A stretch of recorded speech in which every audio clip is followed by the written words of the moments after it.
Hi friends, ಬರಹ ಮಾಂತ್ರಿಕ ರವಿ ಬೆಳಗೆರೆ ಜೀವನದ ಬಗ್ಗೆ ನಿಮಗೆ ಗೊತ್ತಾ? SSLC ಫೇಲ್ ಆದ ರವಿ ಬೆಳಗೆರೆ ಈ ಮಟ್ಟಕ್ಕೆ ಬೆಳೆದಿದ್ದು ಹೇಗೆ? ಬಳ್ಳಾರಿಯಿಂದ ಬೆಂಗಳೂರಿಗೆ ಬಂದ ಅವರ ಪಯಣ ಹೇಗಿತ್ತು? ಪಾಪಿಗಳ ಲೋಕದಲ್ಲಿ ಪ್ರಯಾಣಕ್ಕಿಳಿದ ಬೆಳಗೆರೆ ಸಾಧನೆ ಏನು ಗೊತ್ತಾ? ಬೆಂಗಳೂರು ಅಂಡರ್ವರ್ಲ್ಡ್ ಅಂದರೆ ಏನು ಅಂತ ಕನ್ನಡಿಗರ ಮುಂದೆ ತಂದ ರವಿ ಬೆಳಗೆರೆ ಇತಿಹಾಸವನ್ನ ನಾವು ನಿಮಗೆ ಹೇಳ್ತೀವಿ. ಈ ವಿಡಿಯೋವನ್ನ ಕೊನೆವರೆಗೂ ನೋಡಿ. 1958ರ ಮಾರ್ಚ್ 15ರಂದು ಜನನ. ರವಿ ಬೆಳಗೆರೆಯವರು 1958ರ ಮಾರ್ಚ್ 15ನೇ ತಾರೀಕು ಬಳ್ಳಾರಿಯ ಸತ್ಯನಾರಾಯಣ ಪೇಟೆಯಲ್ಲಿ ಜನಿಸಿದರು. ಇವರ ತಾಯಿ ಪಾರ್ವತಮ್ಮ.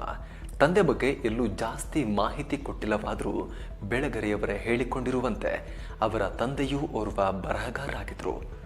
ಆದರೆ ಬೀಚಿಯವರೇ ನನ್ನ ಭೌತಿಕ ತಂದೆ, ಬಯಾಲಜಿಕಲ್ ಫಾದರ್. ನಾನು ಇಷ್ಟೆಲ್ಲ ಬರೆಯಲು ಅವರೇ ಕಾರಣ ಅಂತ ಎಷ್ಟೋ ಸಲ ಹೇಳಿಕೊಂಡಿದ್ದಾರೆ ರವಿ ಬೆಳಗೆರೆಯವರು.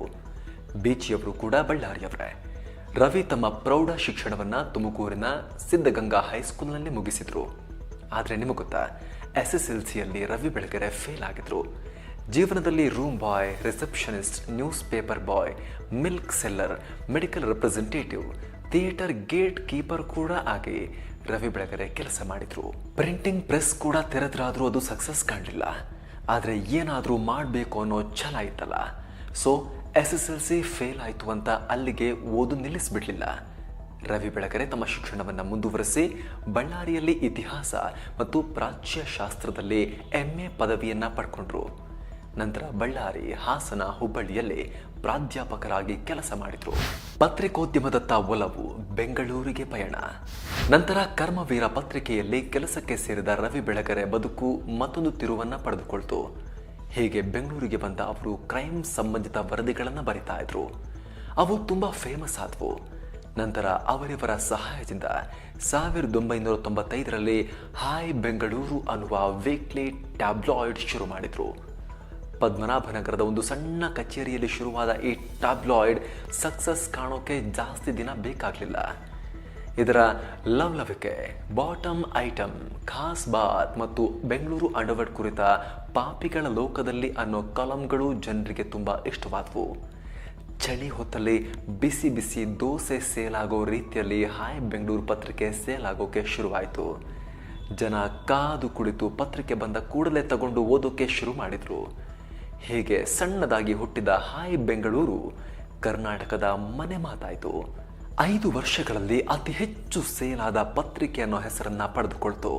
ಇದರಲ್ಲಿ ಬೆಂಗಳೂರು ಅಂಡರ್ವರ್ಲ್ಡ್ ಲೋಕದ ಜೊತೆಗೆ ರಾಜಕಾರಣಿಗಳ ಬಣ್ಣವನ್ನ ಕೂಡ ಬಯಲು ಮಾಡುತ್ತಾ ಸಾಗಿದ್ರು ರವಿ ಬೆಳಗೆರೆ.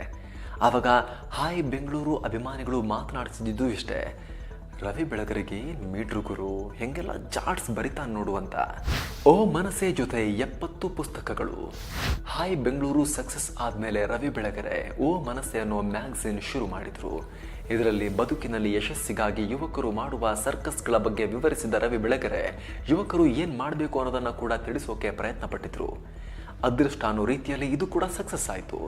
ಇಷ್ಟೆಲ್ಲ ಸಕ್ಸಸ್ ಕಂಡ್ರು ಅವರ ಬರೆಯೋ ಹುಚ್ಚು ಮಾತ್ರ ಹೋಗಲೇ ಇಲ್ಲ.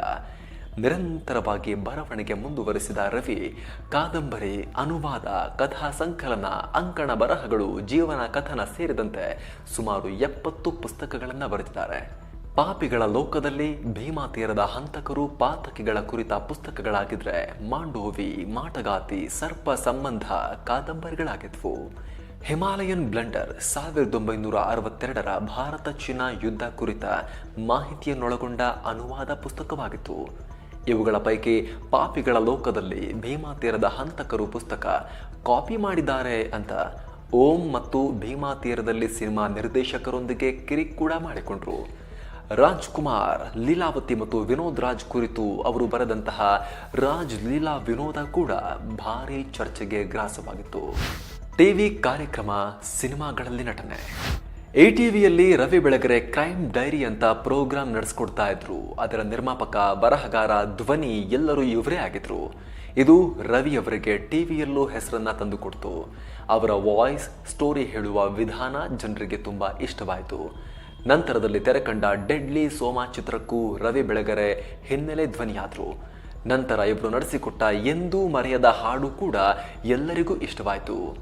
ಗಂಡ ಹೆಂಡತಿ, ಮಾದೇಶ, ವಾರಸ್ದಾರ ಸಿನಿಮಾಗಳಲ್ಲಿ ನಟಿಸಿದ ಇವರು ಮುಕ್ತ ಧಾರಾವಾಹಿಯಲ್ಲಿ ಜಡ್ಜ್ ಪಾತ್ರ ನಿಭಾಯಿಸಿದರು.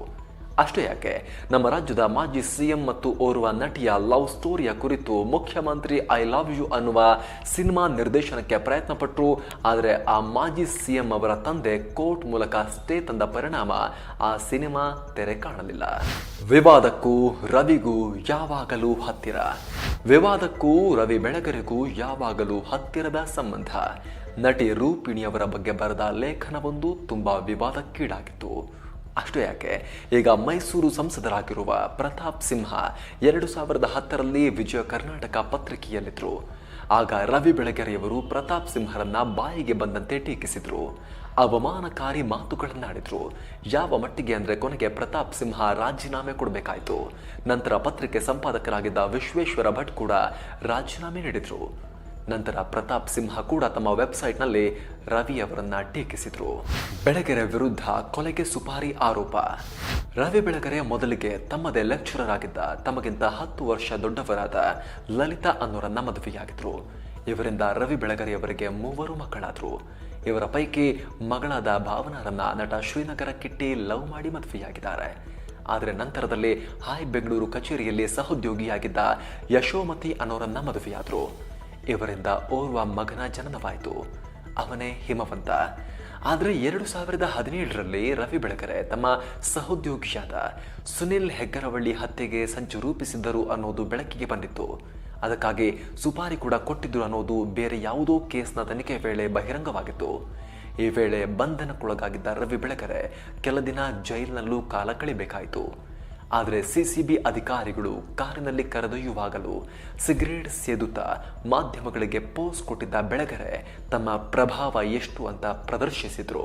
ಪ್ರಾರ್ಥನಾ ಶಾಲೆಯ ಸಂಸ್ಥಾಪಕ ಇವರು ಬೆಂಗಳೂರಿನಲ್ಲಿ ಒಂದು ಶಾಲೆಯನ್ನ ಕಟ್ಟಿದ್ದಾರೆ. ಅದರ ಹೆಸರು ಪ್ರಾರ್ಥನಾ. ಇಲ್ಲಿ ವಿಶೇಷ ಅಂದ್ರೆ ಶಾಲೆಗೆ ಸೇರಿಸುವ ಫಾರಂನಲ್ಲಿ ಜಾತಿಯ ಕಾಲಂ ಇಲ್ಲವೇ ಇಲ್ಲ. ಇಲ್ಲಿ ಸುಮಾರು 8,000ಕ್ಕೂ ಅಧಿಕ ಮಕ್ಕಳು ಓದುತ್ತಿದ್ದಾರೆ. ಇನ್ನು ರವಿ ಬೆಳಗೆರೆಯವರ ಪುಸ್ತಕಗಳಿಗೆ ರಾಜ್ಯೋತ್ಸವ ಪ್ರಶಸ್ತಿ, ಕರ್ನಾಟಕ ಮಾಧ್ಯಮ ಅಕಾಡೆಮಿ ಪ್ರಶಸ್ತಿ, ಜೀವಮಾನ ಸಾಧನೆ ಪ್ರಶಸ್ತಿ, ಕರ್ನಾಟಕ ಮಾಧ್ಯಮ ಅಕಾಡೆಮಿ ಜೀವಮಾನದ ಸಾಧನೆ ಪ್ರಶಸ್ತಿ, ಕರ್ನಾಟಕ ಸಾಹಿತ್ಯ ಅಕಾಡೆಮಿ ಪ್ರಶಸ್ತಿ ಸೇರಿದಂತೆ ಹಲವು ಪುರಸ್ಕಾರಗಳು ಬಂದಿವೆ. 2019ರಲ್ಲಿ ಕನ್ನಡದ ಬಿಗ್ ಬಾಸ್ ರಿಯಾಲಿಟಿ ಶೋನಲ್ಲೂ ಸ್ಪರ್ಧಿಯಾಗಿ ಭಾಗವಹಿಸಿದ್ರು. ತಮ್ಮ ಕೊನೆಯ ದಿನಗಳಲ್ಲಿ ರವಿ ಬೆಳಗೆರೆ ಅಂತ ಒಂದು ಯೂಟ್ಯೂಬ್ ಚಾನಲ್ ಮಾಡಿಕೊಂಡು ಪ್ರಸ್ತುತ ವಿದ್ಯಮಾನಗಳ ಬಗ್ಗೆ ತಮ್ಮ ಅಭಿಪ್ರಾಯ ವ್ಯಕ್ತಪಡಿಸಿ ವಿಡಿಯೋಗಳನ್ನು ಶೇರ್ ಮಾಡ್ತಾ ಇದ್ರು.